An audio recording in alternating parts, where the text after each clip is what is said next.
Blog Talk Radio.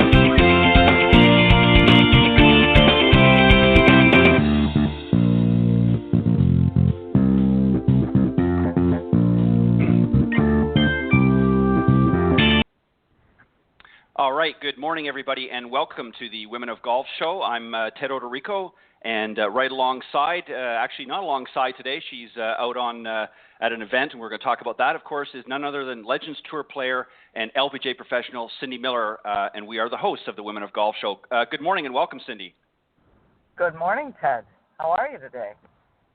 I'm doing fantastic. A beautiful sunny day here in Florida. And we'll talk a little bit more about that because now I believe you're in Florida as well. But let me just very quickly, Cindy, remind everybody, of course, we are live Tuesday mornings from 9 to 10 a.m. Eastern Standard Time here on blogtalkradio.com. Best way to find us, go to blogtalkradio.com. Up in the search key, type Women of Golf, and that will take you to the main page. And, of course, as I said, we're live Tuesdays from 9 to 10. If you can't join us live, not to worry. You can go to that link as well and scroll down to the on-demand section anytime after the show and hear the recorded version. But we appreciate you, those that are tuning in live. You can also pick us up on iTunes.com. Again, go to iTunes.com, type in Women of Golf, and that will take you to the page for those of you on your iPhones and so forth. You can also call in or speak to Cindy and I at any time or any of our guests during the broadcast by calling area code 347-945-5855. And if you're interested in becoming a guest on the show, you can reach out to either Cindy or I. Cindy's email, of course, is cindy@cindymillergolf.com. That's cindy@cindymillergolf.com. And you can also reach out to me at ted.golftalklive@gmail.com. For those of you that maybe like to be a guest on the show. I've got a great show for you this morning.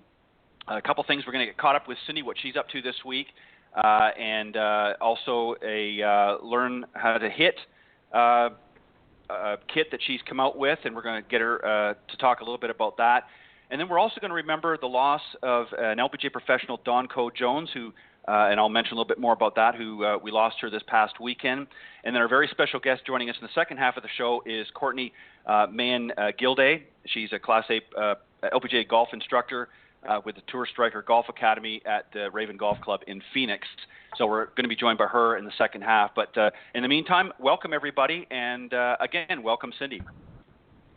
Thanks, Ted. Great to be here. Okay, so as I said, we got a beautiful sunny day here in Florida. Now you're, I believe, in Florida as well. What are you doing today? I am in Naples, Florida, and we are on our way to the CME Global Championship on the LPGA Tour, and I'm with the people from Body Track Golf. And, of course, the Body Track people have been on our show with us before, and we are measuring pressure. So we're going to get some traces of the LPGA Tour players. Body Track's mat measures the pressure of your feet, basically, on a mat so that you can swing more efficiently and hit the golf ball better, further, and more in balance. Well, just what every golfer wants to do is to be able to hit it certainly with more consistency and be able to elevate their level of game. And I know Terry Hashimoto, who's in charge of Body Track, is with you, and I know they're going to be doing lots of great things testing some of the players today. So good luck with that. Cindy, I also want to mention, last week you talked about the launch of a new product that you're going to be offering golfers out there. So let's talk a little bit about that. Let's refresh everybody's memory. Yes, so I've created the Learn to Hit It kit for those who need to learn to play business golf, basically. That's how it was born, because I had a bunch of women that I was trying to teach at a corporate event, and they said, I know I need to learn how to play this game, and it's so difficult, and I just can't hire a babysitter when I've been working all day. The guilt factor shows up, and it's so expensive, and I don't know how to find an instructor in my city. So they said, why don't you create something that I can learn how to hit it in my backyard? And I said, what a great idea. So the Learn to Hit It kit comes with a portable golf mat and some 9 foam wiffle balls, and my book, Golf 101 for Executives, and you get a 10% discount off any Callaway golf club you want. So if you don't have any clubs, you can order just a 7-iron, so you can learn to hit it in your backyard. And then you get access to my online course online, and there's 10 modules and video lessons and 8 downloadable PDFs and resources. And so you've got no excuse. You can learn to hit it in your backyard, your front porch, your living room, or your hotel room. Exactly. You know, Cindy, this is a great, and I think this really comes into sort of the evolution of golf. You know, traditionally people would come out to the lesson tee or to the golf course to take lessons, and we certainly want to encourage people to continue to do that, especially some of the new young players out there. But there are some, in that new category particularly, that want to be able to learn to play this game a little bit better, but sometimes there's time restraints. So this is a great product that you've come out with, the Learn to Hit It kit, that allows some of those golfers, as you say, that have got a busy day schedule that can't maybe take 30 or 40 minutes to go to the golf course, but maybe can spend 20 or so minutes at home every day and elevate their game so that when they do get out in the golf course, they're going to be able to play much more successfully. And I think that's a great product that you've come out with. Absolutely. And there's 2 different ways. So if you already have access to a mat, or you're going to go to the range and do it, you can buy just the course. The online course is $49, and you would go to learntohititonline.com. And if you want the whole kit, you would go to learntohititkit.com, where you can get information or you can purchase the kit. It's $99 for everything, the mat and the balls and the book and the course. And let me just emphasize something that you mentioned last week. For $99, in many cases, that's just going to get you a golf lesson with a PGA or LPGA professional. So, and certainly that's certainly value in itself, but you're getting so much more for the value that you're offering with this Learn to Hit It kit for really the same price that you pay for one golf lesson in a lot of cases. So that's a lot of meat, if you will, in the product that you're offering. Absolutely. So there's no excuse. So people that the beauty of this, Cindy, is you're getting a lot, not just physically, but you're getting a lot of access to information. The information that you're providing would be something that most people would have to take a series of golf lessons to get that same information. And as I said, you're getting it for the cost of really one. So kudos to you for putting that together. And we're going to keep continuing to talk about that for the next several weeks as we lead up to, of course, to the Christmas season. We want people to be able to maybe not only purchase that for themselves, but maybe consider purchasing that for a gift for their fellow golf enthusiasts. So we'll get you more information as the weeks progress. Cindy, I want to move on You're just a little bit. You're going to have to forgive me for a second, because I'm trying to go through security to get into the course for the tour event. So I might have to be talking to some police officers here in a second, so forgive me. Okay. Well, hopefully they won't be taking you away in shackles and chains. So just remember to remain the professional that you are, Cindy. And if we don't hear back from you, well, we know that you overstepped your bounds. So just be polite and remember that lovely smile. Cindy, what I'm going to do is, while you're going through that, then I'm going to take this moment to begin our segment in remembering really a great LPGA professional, Don Jones, as I mentioned in the opening segment of the show, passed away this past Saturday, November the 12th. And I'm just going to read out a few things, Cindy, and if you're able to, I'll try to be cognizant of what you're doing there. and I'll bring you into the fold as well. But let me just read this out here. This was taken from a number of different articles that I read over the last few days. Donko Jones, as I mentioned, was a Canadian professional golfer who passed away, as I said, this Saturday, November 12th, 2016, after a very long battle with cancer. She was 56 when she passed away. The former LPGA golfer died at a hospice near her home in Tampa, Florida. And again, she had been diagnosed in March with an aggressive bone cancer, according to various news sources. She was she was born in Campbell River, British Columbia, in October 1960. And as a teenager, worked at a number of a nearby golf course as a groundskeeper. So actually started not as a player, but as a groundskeeper at a nearby golf course. She attended Lamar University, where she was an All-American golfer and graduated with a degree in elementary education, and where she also won several amateur events, including the Canadian Women's Amateur in 1983. We'll read out some of the different events that she won throughout her career. In 1984, she joined the LPGA Tour and would continue on the regular tour until 2008. During that time, she won 3 events, and again, we'll mention those in a few moments. She amassed more than $3.3 million in her career earnings, and she was also inducted into the Canadian Golf Hall of Fame in 2003, a great accomplishment. And Dawn is, of course, survived by her husband, James Edward Jones, her son, Jimmy Jones, and brothers, Mark and John Coe. Just a very sad, I certainly did not know her personally, but did have the opportunity to watch her over the years. Always, when I had time to watch more golf tournaments a number of years ago, I watched her and many of the other LPGA professionals play, as well as the men tournaments. But she was just a great competitor. Really was able to sort of zero in on what she needed to do, and obviously had some phenomenal success on the tour in that. But I want to also, Cindy, I want to read out just a couple of quick quotes. You mentioned earlier to me off air that you've been tagging along there at the LPGA with Gail Graham, who is a fellow Canadian and also a 2-time LPGA winner as well. And let me just read you very quickly and to the audience just a brief quote that she said in the Legends Tour News.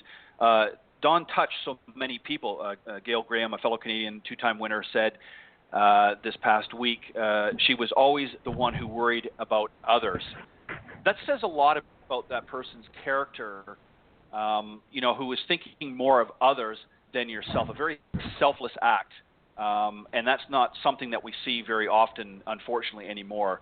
Touch a little bit on that, if you wouldn't mind, Cindy, what that says about Dawn's character to be able to really be more concerned about others than yourself. Well, she was just such a warm and caring type person, and the funny thing is that she really, it said in the quote or the article that she was battling cancer for a long time, and in reality, she wasn't. She had gone in to get a tumor removed from her leg, and this was just within the last 6 or 7, 8 months maximum. And when she went in to get the tumor removed, they found cancer everywhere. And they said, this is not just a tumor, this is cancer, and this is bad, and there's no cure, and it's a sarcoma. And all the research and stuff, they said that there has not been a new sarcoma drug developed in 40 years. Wow. Which is really, really sad. So Gail Graham and Mary Beth Murphy, who we all played college golf with, all the former players, we all got together and we said, you know what, why don't all the teams that we played college golf with get together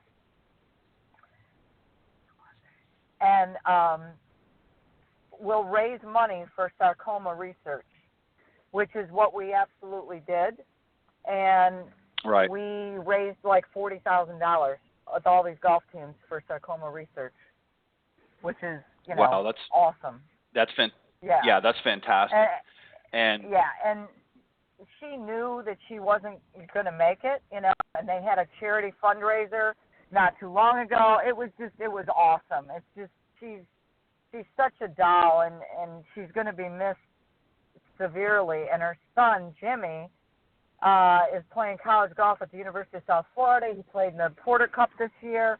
He's just a great kid, and it's just so, so, so sad. You know, I think you're exactly right, and well said. Thank you, Cindy, for sharing that. Just a couple of points I want to add on. You know, what a great, great, and I've said this many times in the past about, you know, some of the wonderful ladies, including yourself, Cindy, part of the LPGA team, if you will, that continually go out there and just, you know, whatever situation we may be dealing with in the public, whether it be cancer or other, circumstances that maybe the public may be facing with, many of some of the top ranking and even some of the junior LPGA players just seem to really rally around and get out there and do whatever they can to bring awareness to maybe a cause that hasn't been brought in the forefront before, or an existing issue that maybe the public may be dealing with.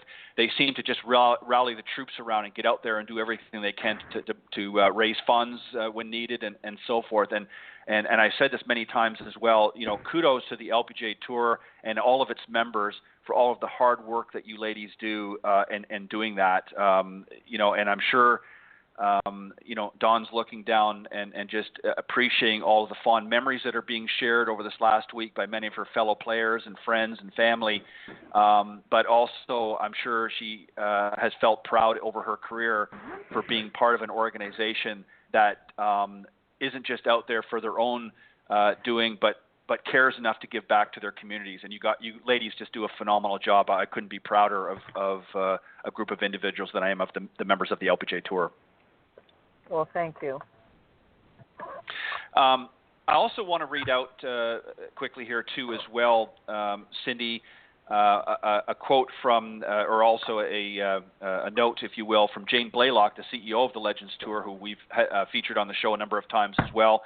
She also released this out in the Legends Tour news release. Dawn was truly a player and a person admired, respected, and loved by all of us who had the fortune to know and play alongside her. Of course, this is indeed a very sad day, referring to Saturday. Jane, let me just say this, as I said, Jane has been on the show a number of times in the past to talk about, the advancements of the Legends Tour. And I don't think she could have said,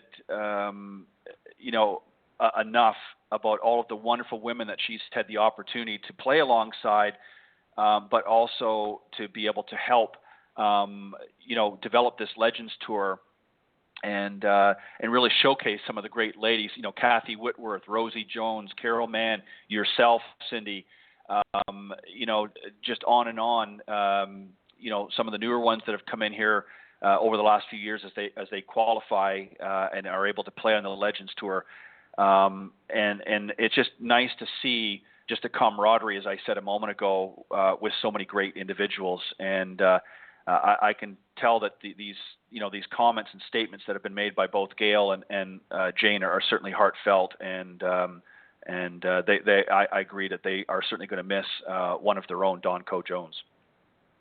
Absolutely. It's funny because we all kind of grew up together because of junior golf, college golf, LPGA Tour, and now Legends Tour. So it's the game of golf is a lifetime game, which is awesome. Yeah.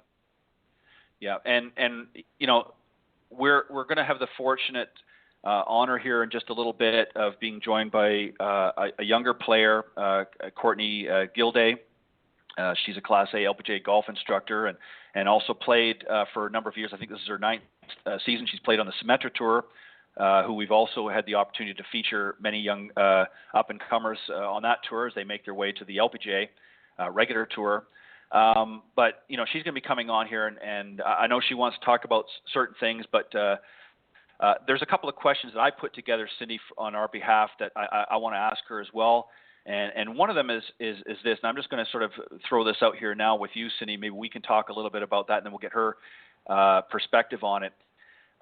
It's really about the millennials out there. Introducing golf to this particular group, I think, is really, for many, has been a tough hurdle. And my question is to her is, what does she see from her particular coaching experience along the way of getting them more engaged in the sport? They're very in-depth and very,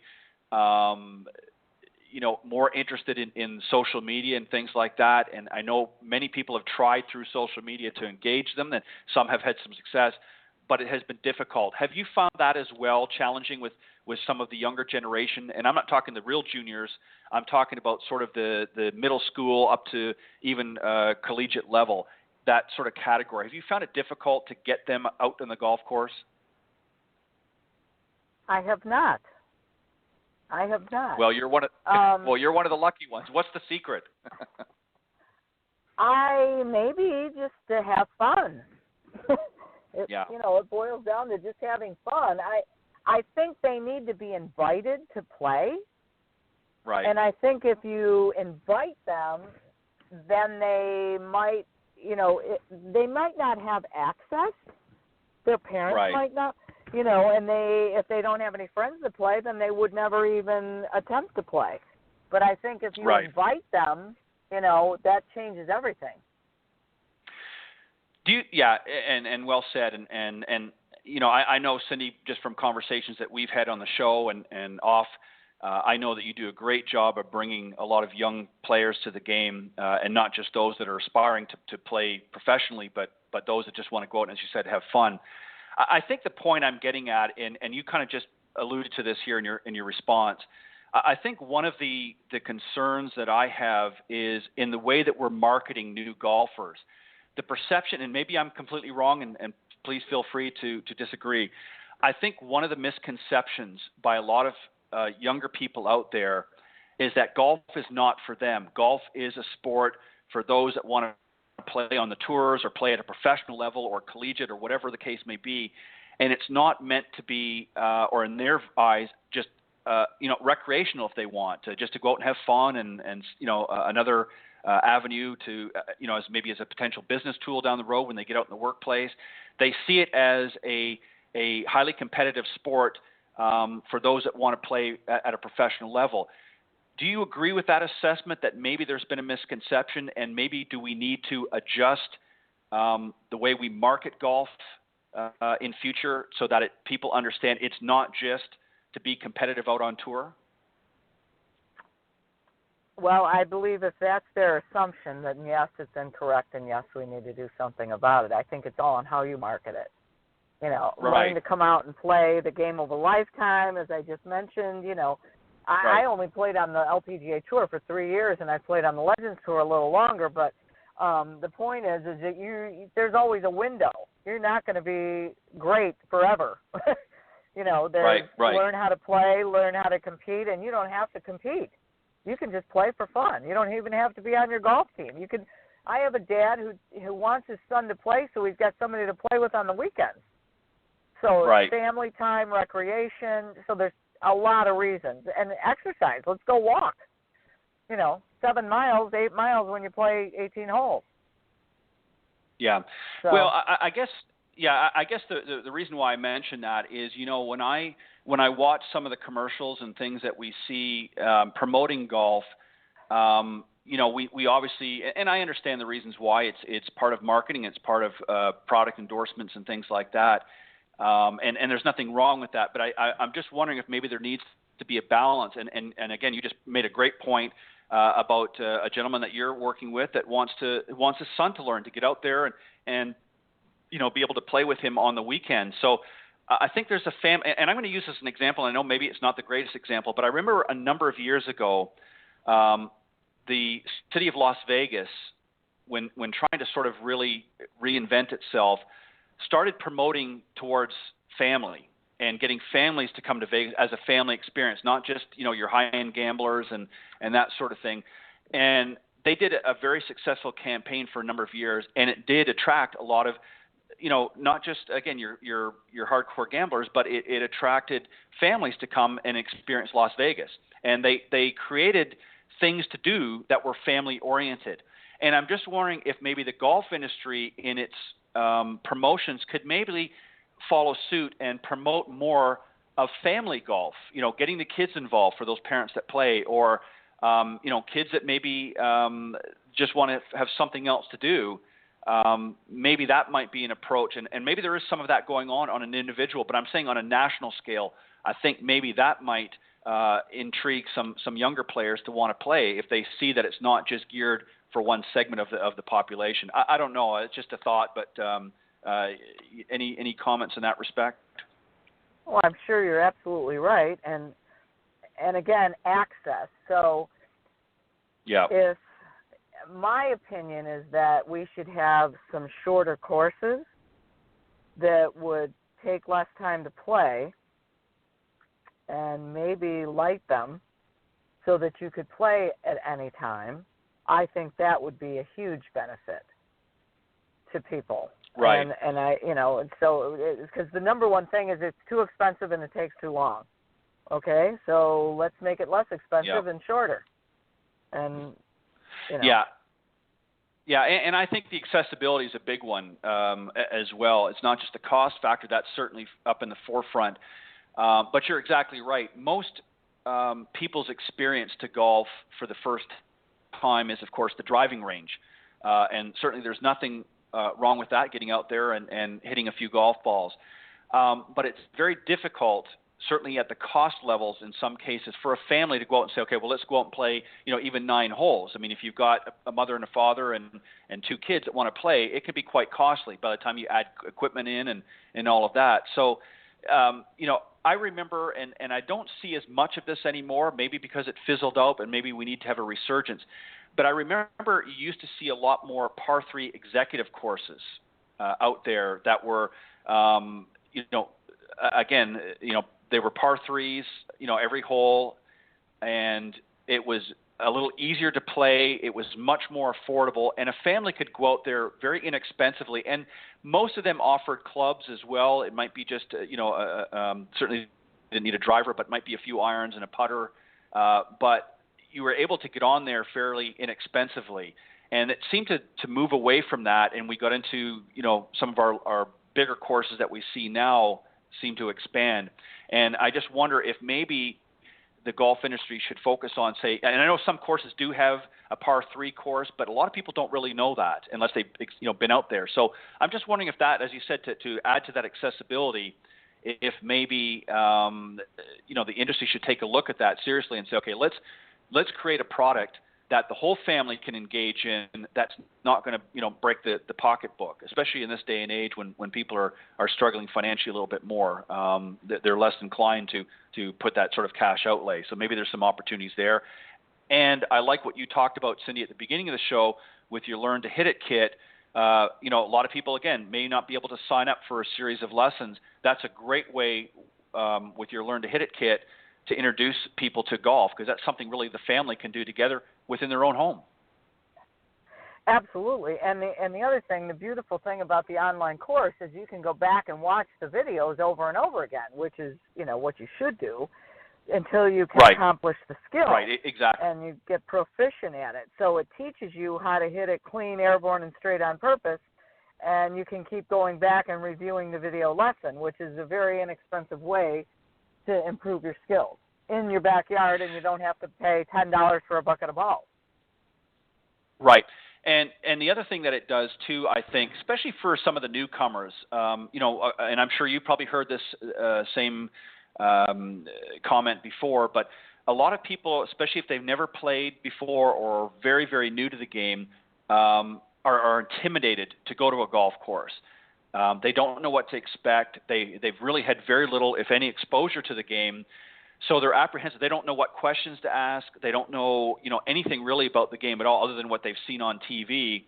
And, when you're seeing people hit it, 330 yards down the middle of a fairway, and you're lucky to get it, 3 feet off the ground and maybe hit it 50 yards, you're already, behind the 8 ball. So, again, kudos to your program. I think that this is going to be a great opportunity for people to get exposed to the game, to get some general understanding and fundamentals and tips along the way, and really get a better grasp on the game, and then be able to graduate, if you will, and take some of those lessons and skills they've learned through your program, through your online program, and then feel more confident, I think, going to the golf course.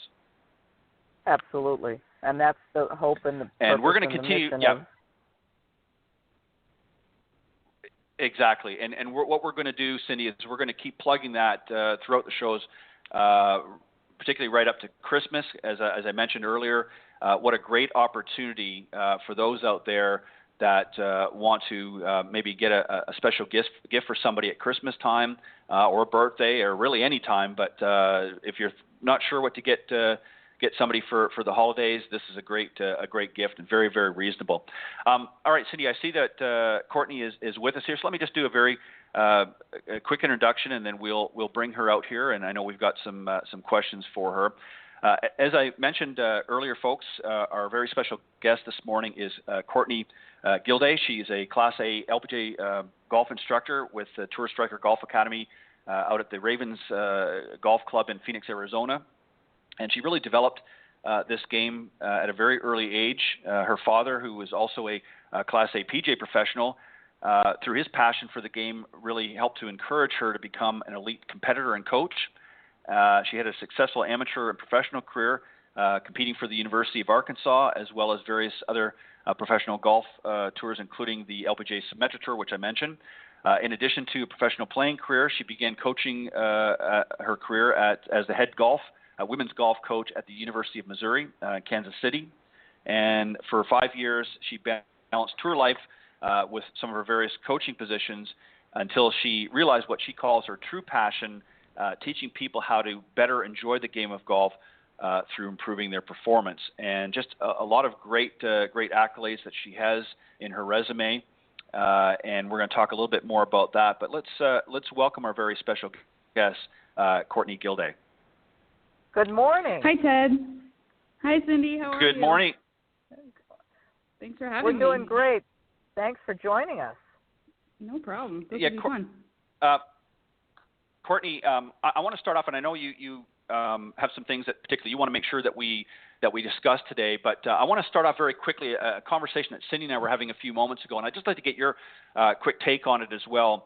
The question I had for Cindy, and now I'm going to have for you, is there's been a lot of talk, in the media and the news about millennials, about how do we engage them. And I know you fit in that category. But golf seems to be, for some, as a tough hurdle to engage this particular segment of the population. They're very into social media. They're very into other activities. Number one, what's your reason or your understanding as maybe why a lot of millennials aren't gravitating to golf as much? And if you're having some success in your own career, tapping into that group, what is it about your coaching experience and training that has helped you to be able to engage them into the sport? Right. Yeah, I think it's tough this day and age to get people involved because they are involved in social media and other, interests that they have. But, for one, I think that golf is an expensive sport. A lot of times you can only go out and pay for 18 holes and you can't pay for 9 or 3 per se. So that's one thing. I think that sometimes courses, if they offer maybe a 3-hole rate, that might get people more interested in playing the game. But also it's a hard sport. I mean, let's face it, you're hitting this little ball and trying to get it in a small hole. It looks very easy, and the pros all make it easy to, we look at them and say, oh, wow, that must be easy. I thought the same thing about tennis, but it's hard. And so I think, being able to start some people into the game of golf at a young age and get them interested right away can really help the game and help grow. So our junior development programs need to be strong. But I think just, there's a lot of other things that people are interested in. So we need to make golf something that can be fun and make it not easier, because that's pretty much not going to happen. It's always going to be a challenge. But if we can make it to where even like the par is a 72, right? For people that are beginning the game of golf, the par shouldn't be a 72. So I think as instructors, we can be very creative with how to engage people coming into the game and introduce them to where they're winning, not them stepping into the game where they're already losing. Right. Do you also see, Courtney, as well? I mean, you mentioned about it, and Cindy obviously mentioned about the accessibility to golf and making it more accessible to the masses. But do you also see maybe a little bit of a stigma with golf that when people see it on TV, and I'll give you a couple examples, and then I'll get you to respond. You know, when we watch the players on the Golf Channel and other networks, and understandably, I know why they do it the way they do it, but, you know, we're seeing more often not all the good shots and all the successes on there, but we don't really see a lot of the players, you know, that duff it over here, or which I know doesn't happen very often, but there are bad shots. You know yourself, Cindy, I know you've hit some bad shots along the way, as have I, in our competitive playing. But do you think that maybe if people saw maybe a little bit more, I'm not saying they have to, you know, completely reverse it, but see a little bit more of some of the struggles that the tour players have, that they can say, hey, you know, he or she hits it kind of crappy like I do sometimes. Do you think that would maybe help make it bring it down to their level and say, hey, you know what, they're not hitting every shot perfect either? Absolutely. And I try to, anytime I'm coaching players, you know, the ones that analyze every shot that they hit and they want to hit every shot perfect, it does go back to the TV that they see. And you're right, the TV shows the best players, the top 5, top 10 in the tournament that week. So they're seeing the best shots that these guys are hitting and these gals are hitting. And you're right, there are a lot of players out there that are also struggling, because it doesn't matter what level you're at, everyone's going to hit bad shots. And, you know, yeah, I think it would be very helpful if they showed, you know, some missed hits here and there. I mean, we see, you know, obviously when Tiger Woods went through his struggles, we saw a lot of those shots. Well, that happens every single day on the tour. So, yeah, I think that would be very beneficial to people for them to see that. You know, I think it would be fun if they put together maybe like a B-roll or something, you know, like, you know, they could show in their, you know, inject that instead of all these commercials that we see on the Golf Channel, and throw, you know, here's a B-roll of the, you know, AT&T Pebble Beach Challenge or something of some of the miss hits. And I know they have done that. I mean, I'm kidding, but they have done that occasionally where you'll see some bad shots. They'll recap it through a tournament. But Tiger, you're right. Tiger was a great example. When Tiger was going through his earlier part of a career, I remember, you know, he was all over the place, you know, off the tee, and they would show how he would recover, and some of the shots that he would hit were just phenomenal. But again, it showed that, you know, even he was not able to hit everything perfect. Talk about a little bit, if you wouldn't mind, some of the benefits as a coach for things like video analysis and reviewing. How important is it that we get our players that we're working with on video, and how important is the reviews? Touch a little bit about your process there. Sure. Excuse me. We use quite a bit of technology at our golf school here in Phoenix, and what I find is majority of students are visual learners. Not all of them, but a lot of them are. And so even a new golfer being able to, you know, video what they have and say, okay, this is where you're at, and this is where we're trying to go, and maybe pull up. I don't even necessarily have to pull up a tour player, because sometimes that's not realistic for the player.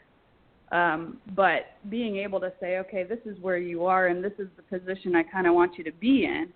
Now, I don't teach everybody that way, because sometimes people, you know, they don't want to say, okay, go to 9 o'clock, and then, you know, that kind of tenses them up. However, being able to see what they're doing, I think, really is beneficial to them, and they can see, you know, the areas there of improvement and kind of their own swing tendencies. Right. And you know what, that outside set of eyes, I mean, you know, sometimes, and we're going to talk about that, about the visual component that some golfers rely on. You know, obviously you're their set of eyes, but a lot of times, you know, in your explanation, and I'm sure you do a wonderful job, some people just don't get it. But once they see visually what you're talking about, and you're able to say, okay, see what you're doing here in this clip or this portion of the clip, that's what I'm referring to, then it sort of brings it all home. And Cindy, I know that you do. You know, I know that you videotape and have a number of the people that you work for. You agree with what Courtney's assessment has been? I do, but I also believe that you need to help them realize whether they're audio-visual or kinesthetic. And once you know what they are and they know what they are, that you can clearly communicate in a way that makes more sense to them. Right. And I think that's imperative. Right. Yeah, and we're going to get into that with really this next question, Courtney, and that's about, and I'm going to skip one here, and I want to come back to the other one for a reason. I want to talk a little bit about technology. You know, there's lots of debate about technology. I mean, obviously we know there's some great stuff out there in the market, but there's also the dangers of getting a little bit too caught up in it and relying heavily on it too much to the point where we kind of forget some of the basics of the golf game. I know that you use things like TrackMan and BodyTrack is one, and I wanted to mention that specifically because Cindy, I know that you use BodyTrack, and you're there with the creator of BodyTrack as well. Tell us a little bit of your experience with this technology, Courtney, and then Cindy, I'd like you to comment as well. Absolutely. So, yeah, we have a lot of technology at our hands, and I do put most of my students on TrackMan. I do video all my students.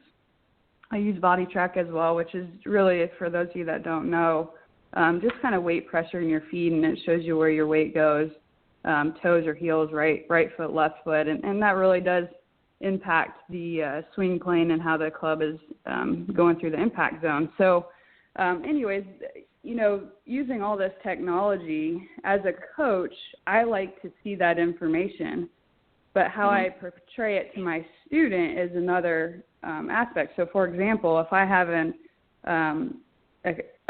kinesthetic learner, you know, that may not be somebody that necessarily wants to know all the numbers of TrackMan, but if I'm able to, you know, see the video and I can place the numbers together, and I'm a numbers person, that kind of helps me coach them as far as, okay, this is kind of what they need, but this is how I'm going to explain it to them.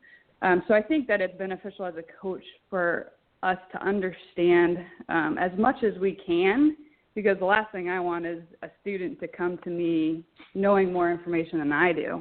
I mean, we have some golf nuts that come down that, you know, they know TrackMan numbers in and out. They, you know, research, they watch videos and all sorts of stuff. Right. So I'm trying my best to stay up to speed so I can communicate with a person that, for example, an engineer that comes to me that wants to know all the numbers and all the information to help them be more successful. So, you know, as a coach, you kind of have to figure out, like what Cindy was saying, what kind of student do I have in front of me?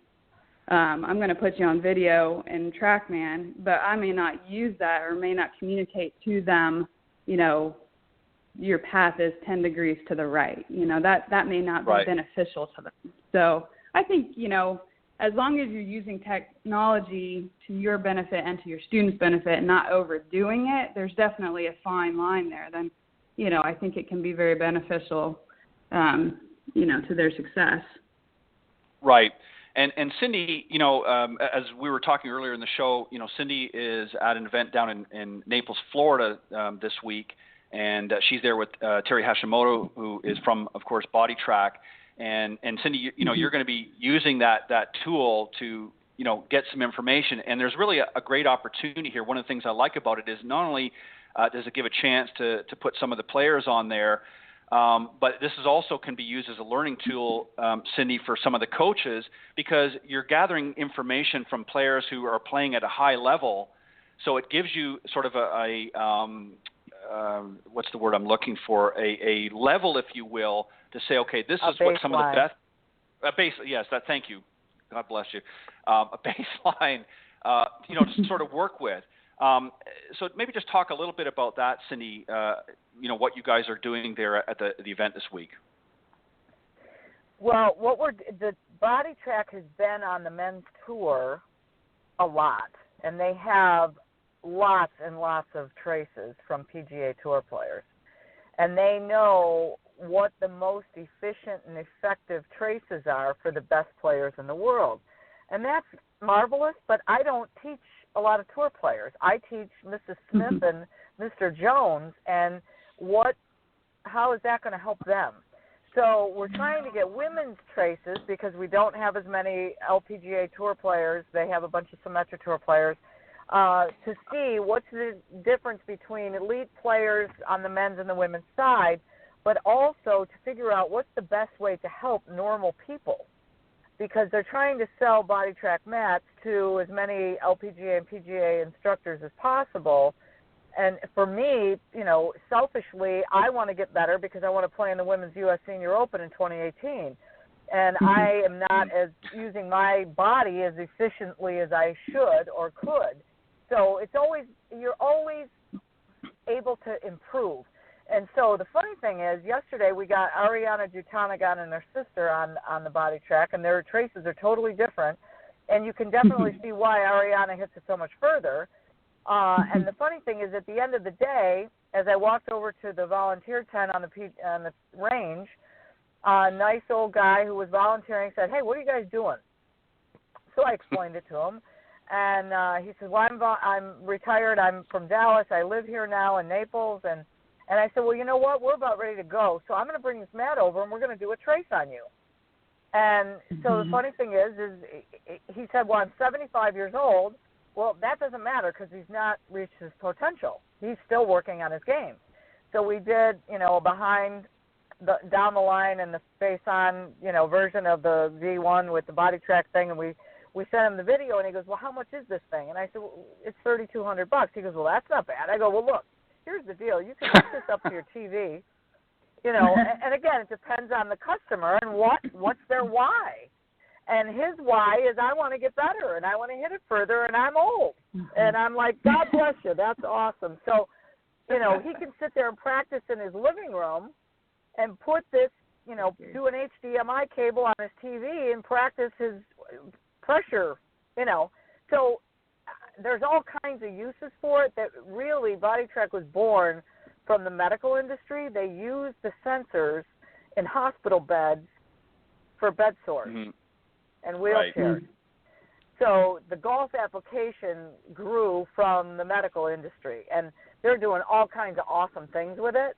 And I'm just very excited because when you show someone, I never even thought about my feet. Let's put it that way. I've never thought about my feet, ever. And now sometimes I lose my balance, and I'm like, what's up with that? Well, now I know why. And now I can see it, right? I can feel it. You're quantifying feel on a screen. You just can't hear it right now. But I believe it's awesome. Yeah, and I agree wholeheartedly. And it really goes, Courtney, to the the questions and obviously you've explained the why it's important for coach to understand the numbers, because it really helps you to prepare a better assessment of your students. But as Cindy pointed out, for some there and you did as well, there's some that are really want to understand and use that particular technology, and then there's others that maybe some of that technology may not necessarily benefit from. So for those students, we have some training aids out there. You use training aids. Tell us a little about some of the training aids that you use, and why they should use them, and do they really help? Absolutely. We use training aids all the time. Our main instructor, Martin Chuck, has invented several different training aids that I have found beneficial. I'd say that the first 2 years that I coached here in Phoenix, I taught at the Wigwam, and I was just kind of starting out, and at the time I didn't even use video. So, going from that situation to coaching students with video and more technology, and then throwing in some training aids, in my opinion, I'm seeing students progress much faster, just because the training aids can give them a good feel. Now, I do make sure that my students are focusing on the right things when they do have those training aids on, because you could have a student that goes and has, let's say, one of our products is a smart ball. And what it is it goes around your neck and you blow it up, and it can go between your forearms, so it promotes arm structure. And, if a student has the smart ball on and they're using it, they could just be using it to use it and kind of going through the motions. And then once they take that training aid off, it's like, well, wait a minute, this doesn't work anymore. So when you have a training aid on, it's really important to be focused on the feel. What kind of feel is that giving you? So if it's giving you better arm structure, maybe you feel your right arm is squeezing closer to your left, or whatever the feel may be. It's different for everybody. But I think that needs to be kind of the takeaway.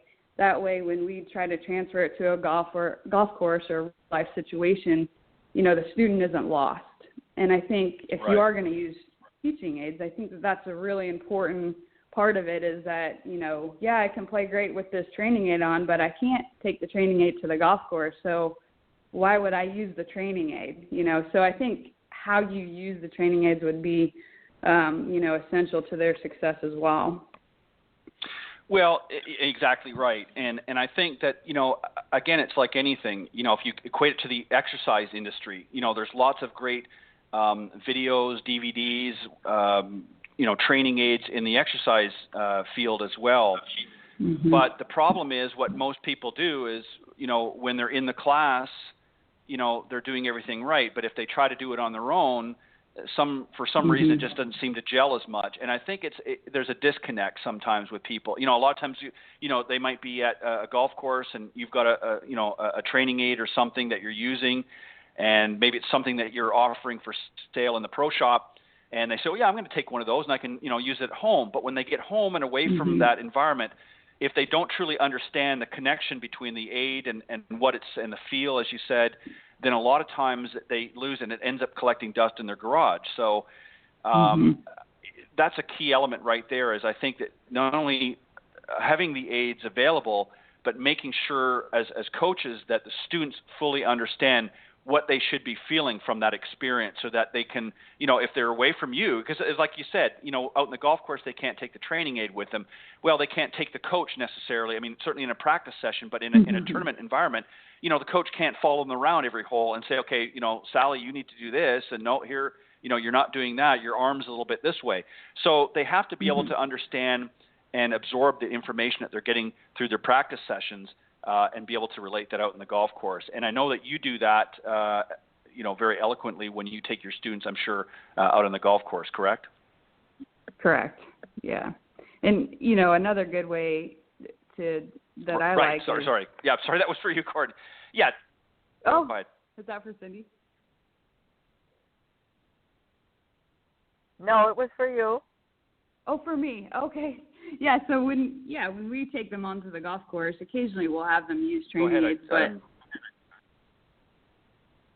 you there?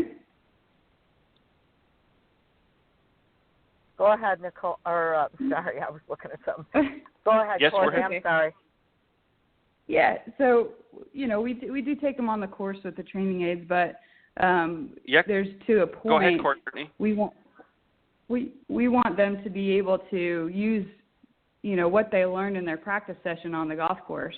And a good example would be if I had a student, I want them to use the training aid to begin with and develop the feel.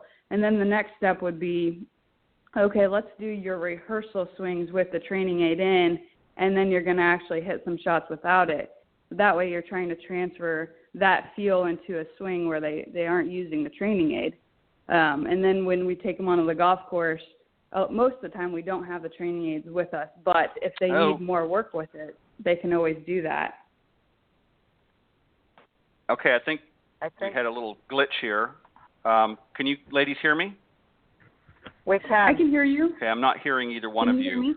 Oh, no. I'm not sure what happened here, but try and see if we can figure this out here. My apologies. For some reason, we're having a technical issue here. I'm not sure if either one of you can hear me, so I'm going to try to reestablish my connection here. And I'm not sure if either you can hear each other, but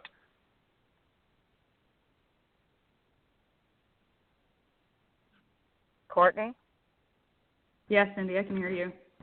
Okay. So what kind of training aids do you take out on the golf course with them? What would be an example of taking a training aid out while they're playing? Sure. We do, like I said, the smart ball is for arm structure. So this last week, we had a guy take the smart ball out for every, at the end of our golf schools, we always take them out on the course for about 2 hours. And so one of the days we had him take the smart ball out because it tremendously improved his arm structure in the backswing, and it changed where the golf club was coming from. So what we encourage would be, that day he took it out, the next day he wouldn't, because obviously you can't play on the golf course with a smart ball. But he was kind of in the area where he hadn't gotten enough of the feel that when he would go out on the course, his elbow still wouldn't be in the right place. So that's kind of where he was at. Some of the other training aids, we use the toolbox all the time, which is really just for alignment. So it has alignment, and you can attach a stick in the middle. So it's kind of like a T-squared to where they can see where they're aiming. And I think that that's really beneficial in the course, always to have with you, just because a lot of times the alignment can change what the golf swing is. If they're aiming too far right or left, sometimes the student will just automatically adjust for that aim. So that would be another one that we would like to take on the golf course. That's a great idea. Fantastic. And yes, I am back, ladies. I don't know what happened, but I took a momentarily evaporated into thin air or something. Let me just ask, because we're obviously coming up close to the end of our time, unfortunately, and but I wanted to ask you a question, since I mentioned earlier on, you obviously learned very early on from your father, who was also a professional, Charlie. What were some of the early lessons that your father taught you when you were growing up and first taking interest in golf? What were some of the things that you remember that maybe you're carrying into your coaching career? For sure. That's a great question. He obviously had a big impact on my life, and he's still coaching and still a head pro and general manager in Kansas City. But, there's so much that I learned from him, and one of the biggest things was, and this doesn't even have to do with the golf swing itself, but I would come into the golf course just to check in and say hi, and it was, well, you're not getting any better in here. So that was one of the biggest things. I was like, well, you're right. All these other players are out practicing. I better get out there and practice. So just that encouragement from him, how hard you actually have to work to get a college scholarship and to play on tour.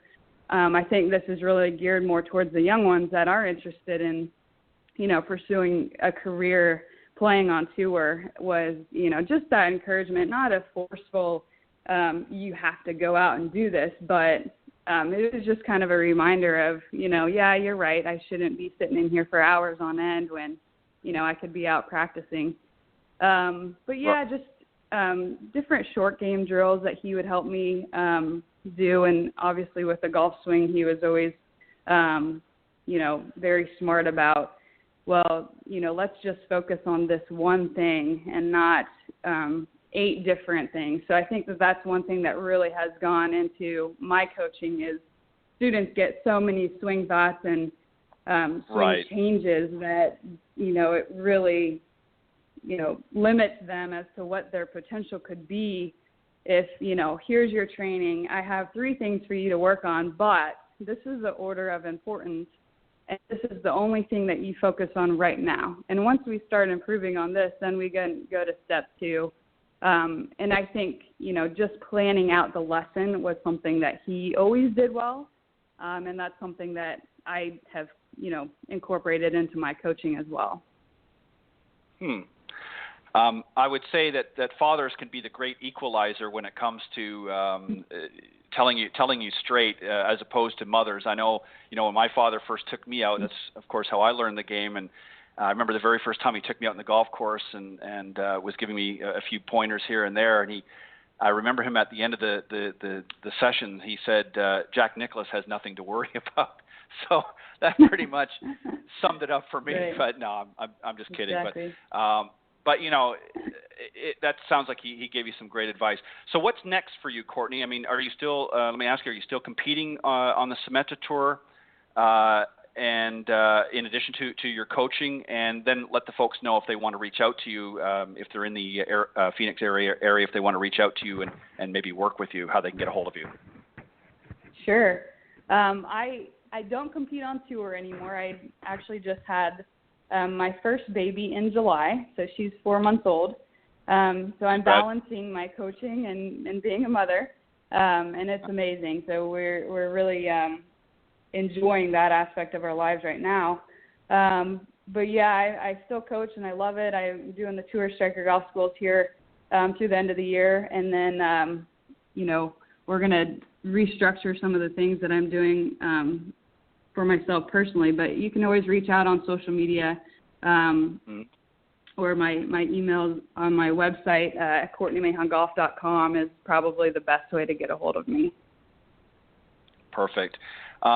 Well, first off, congratulations on your little one. I know that I won't say for sure, but maybe there'll be a future LPGA star in the mix coming up with your little one. We'll wait and see how that progresses. But at the very least, I'm sure she'll have some great exposure, and you'll have somebody to play with when she gets a little bit older and able to get on the golf course. But Courtney, thank you very much. I wish we had more time, but unfortunately we've got to go. Yes. But we will definitely invite you back for some further discussion. I know there's lots of things we didn't get to, but we unfortunately just didn't have time. And again, I apologize for a little hiccup here on my end. But thank you very much. Keep doing the great work that you do, and we look forward to having you back on the show. No problem. Thanks, Thank you guys Courtney. so much. I appreciate it. Thanks, Cindy. Nice to talk to you. You too, honey. All right, that was our very special guest this morning, Courtney Mahon Gildea, great young lady. And Cindy, I know that you've got to go and you're got things going on in Naples. So on behalf of Cindy Miller and I want to take this opportunity to thank the listeners for tuning in each and every week. And we'll be back, of course, next week with another interesting show. And again, our heartfelt condolences to the family and friends of the late LPGA professional Don Coe Jones. Certainly going to be missed by many, many, many fellow tour players and friends and family. So again, our condolences to those people. On that note, Cindy, thank you. God bless. And we'll be back here next week on the Women of Golf Show. Thank you. Bye-bye.